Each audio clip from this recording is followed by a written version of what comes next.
Bien, bonjour à tous. Merci à Claude Amonet pour cette invitation. Je suis un peu troublé parce que j'ai l'habitude de parler dans un domaine tout à fait différent qui est celui de la médecine du sport. Donc là, je fais le grand écart avec le syndrome d'Ehlers dans l'os. Mais c'est un sujet passionnant parce qu'en fait, il recoupe en cardiologie des problèmes que l'on peut rencontrer en cardiologie dans d'autres domaines que ce syndrome. Ce syndrome est un syndrome essentiellement clinique, comme vous l'avez bien compris, et avec très peu de moyens diagnostiques, et les cardiologues, vous le savez, sont en partie des techniciens, et nous voilà donc replongés dans la clinique avec finalement très peu de moyens techniques. Et pourtant, ces patients présentent des symptômes gênants sur le plan cardiovasculaire dans un tas de domaines avec une très grande fréquence, puisque vous le voyez, il y a beaucoup de dyspnées, de blocage respiratoire, de pseudo-syndrome de Raynaud, de palpitations. Vous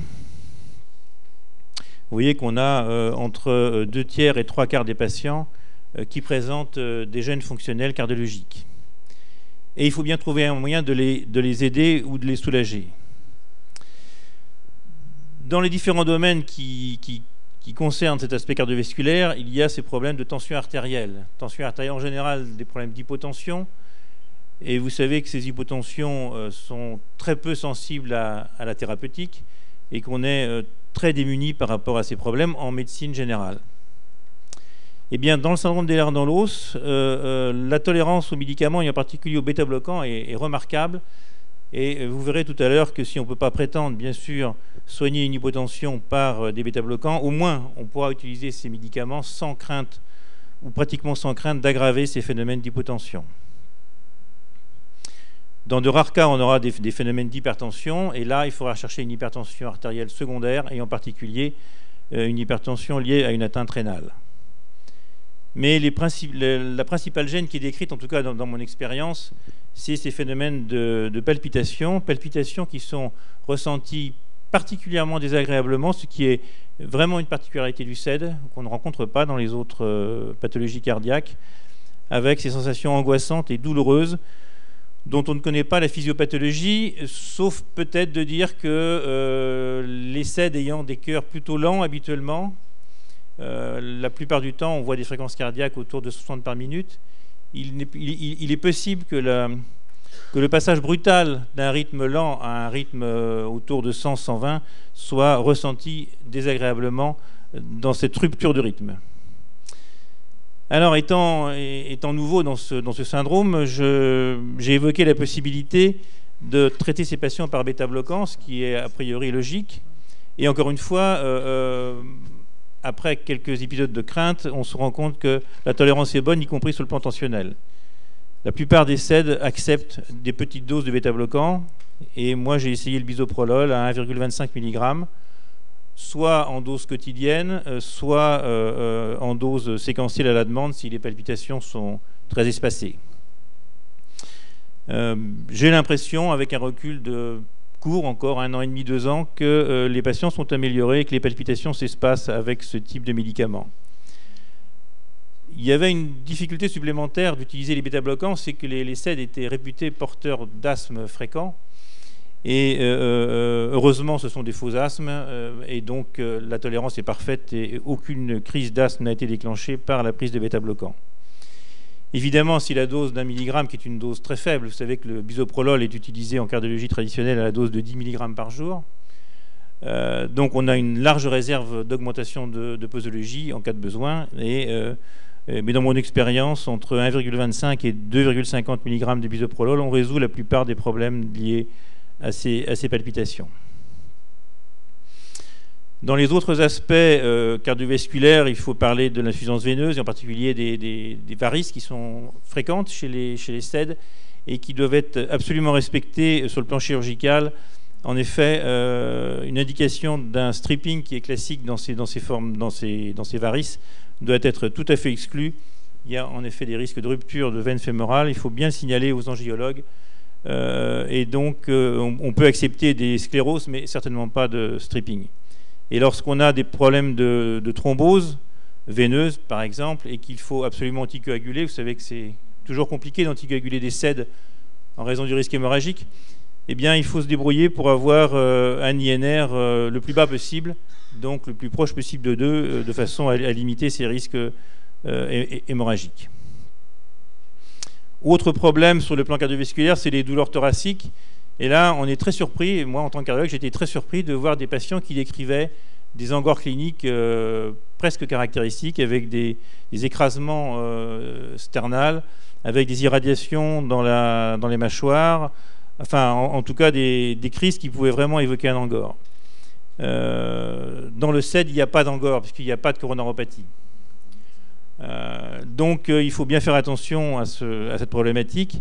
Sur le plan clinique, la différenciation est relativement facile, puisqu'on retrouve une sensibilité à la palpation de la zone douloureuse, ce qui bien sûr n'existe pas dans l'angor vrai. De toute façon, si on a un doute, on peut toujours réaliser un électrocardiogramme, voire un dosage de troponine. Le traitement de ces douleurs, comme vous le savez, c'est l'injection de quelques gouttes de lidocaïne en sous-cutané qui marche très bien et qui atténue ces douleurs.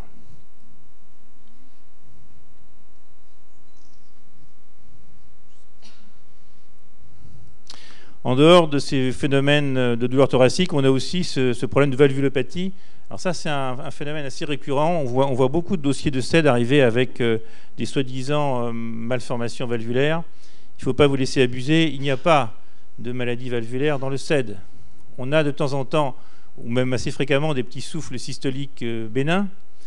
On peut avoir en échographie cardiaque des valves mitrales, tricuspides, voire aortiques qui sont légèrement ballonisées du fait que le tissu conjonctif n'est pas de très bonne qualité. On peut voir des microfuites à la limite de la physiologie, mais quasiment jamais de réelle valvulopathie. Donc il faut rassurer ces patients qui viennent souvent avec des dossiers cardiologiques et avec des échographies qui sont parfois préoccupantes pour rien. Et de ce fait, il n'y a pas d'indication à une prévention osclérienne dans ces micro-atteintes valvulaires. L'essoufflement, on en parle peu, puisqu'en fait, ce sont des bradypnées inspiratoires. Encore une fois, on est très loin des soi-disant asthmes qui étaient une des préoccupations. Plus caractéristique est ces blocages respiratoires qui sont souvent angoissants chez les patients. Ils se mettent en apnée, et apnée douloureuse et extrêmement angoissante, qui est une des caractéristiques du CED et pour lequel je n'ai pour l'instant aucune idée thérapeutique, mais c'est certainement un signe clinique particulier. Sur le plan vasculaire et surtout sur le plan artériel, là on a une très grande difficulté, puisque vous le savez, dans les syndromes actuels, on avait tendance à considérer 2 types de syndromes, le syndrome d'Ehlers-Danlos classique et puis le syndrome vasculaire. Et je pense qu'il va falloir complètement réfléchir à nouveau cette différenciation, car finalement tous les CED ont une atteinte vasculaire potentielle, par le simple fait qu'ils ont des artères qui sont amincies et hyperélastiques. Ce que l'on réussit à déterminer maintenant avec des examens d'échographie vasculaire, et en particulier d'écho-tracking de haute résolution qui ont été définis par le docteur Perdu, et qui permettent de montrer que potentiellement cet amincissement artériel est la source possible de dilatation, d'anévrisme et de rupture.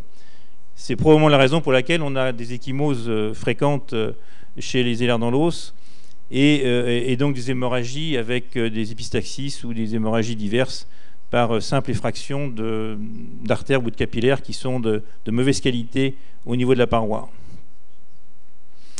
De ce fait, et de fait de la fragilité générale de ces artères, il faut éviter au maximum les ponctions artérielles, artériographie, gaz du sang, puisqu'il y a des risques de dissection, bien sûr d'hématomes, de faux anévrismes, de rupture, etc. Je pense qu'en fait, à partir du moment où vous voulez faire une intrusion artérielle, je dirais qu'il faut considérer ces malades comme si c'était des malades non CED qui soient sous anticoagulants. C'est-à-dire vraiment prendre des précautions extrêmes pour vraiment éviter ces complications. Par ailleurs, du fait de cette fragilité de la paroi artérielle, il faut aussi se méfier des risques de dissection, et en particulier au moment des manœuvres ostéopathiques sur les vertèbres cervicales qu'il faut a priori proscrire, sauf cas de force majeure. Si jamais vous devez demander, vous avez besoin de réaliser des angioscanners ou des angio-IRM, où là c'est une ponction veineuse, donc la ponction veineuse est moins dangereuse. Par contre, l'injection du produit de contraste doit être faite à vitesse réduite au minimum de façon à éviter, toujours pareil, un risque de rupture vasculaire. Sur le plan artériel, une étude faite à l'HEGP amène un élément intéressant puisque ses confrères ont étudié l'effet d'un bêta-bloquant, le celiprolol, chez les patients dits SED vasculaires, en tout cas dans l'ancienne définition, et en prenant donc une sélection de patients spécifiquement vasculaires, c'est-à-dire chez lesquels ils avaient trouvé des atteintes artérielles avec en particulier des anévrismes, eh bien ils sont aperçus que le celiprolol entraînait 3 fois moins d'événements graves et, pense-t-il, grâce à la bêta-2 stimulation qui augmenterait la synthèse du collagène dans la paroi des vaisseaux.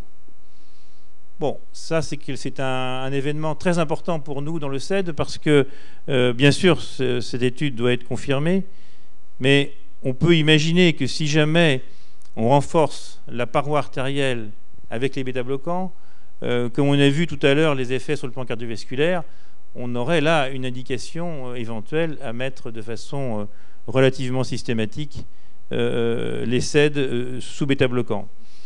Alors là, on n'est pas sur le même bêta-bloquant, on est sur un bêta-bloquant un peu particulier, le celiprolol, puisqu'il a un effet bêta-2 stimulant que n'a pas le bisoprolol que j'utilise en cardiologie. Donc vous voyez qu'il y a encore beaucoup de recherche à faire pour se mettre d'accord, mais le principe d'une étude dans le SED des bêta-bloquants me paraît être quelque chose de vraiment important dans l'avenir. Sur le plan général, dans le cadre d'un bilan d'un SED, du coup, on se retrouve confronté à l'idée qu'il ne faut pas s'occuper de rechercher ou pas un SED vasculaire. Finalement, tous les SED devraient bénéficier d'une étude relativement complète sur le plan artériel et du coup, a priori, au moins par échographie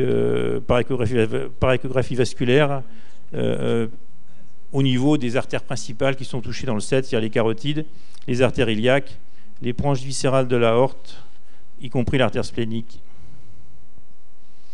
Et pour terminer, je dirais que, indépendamment des bêta-bloquants, et peut-être avec mes compétences de médecin du sport, il faudrait introduire chez le SED, ou en tout cas encourager la pratique de l'activité sportive.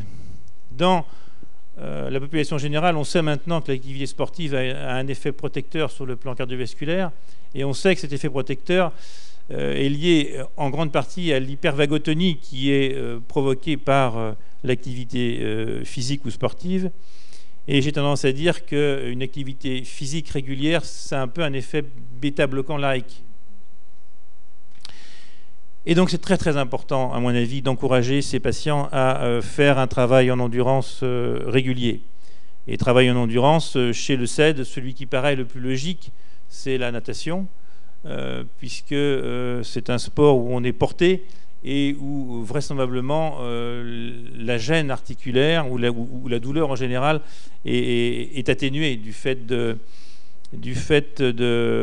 l'eau. Des remarques ont été faites en disant que le SED était souvent frileux et que du coup ça posait un problème parfois de nager dans des piscines qui n'étaient pas forcément bien chauffées. Et je me suis dit que pourquoi est-ce qu'on ne nagerait pas avec une combinaison entre guillemets de plongée de façon justement à éliminer ce problème de frilosité. Enfin, il y a toute une réflexion à faire autour de comment adapter l'activité physique par rapport au handicap éventuel est souvent présent. Mais je crois qu'il faut retenir l'idée générale que l'activité physique doit faire partie intégrante maintenant de la prise en charge des SED. Voilà, je vous remercie.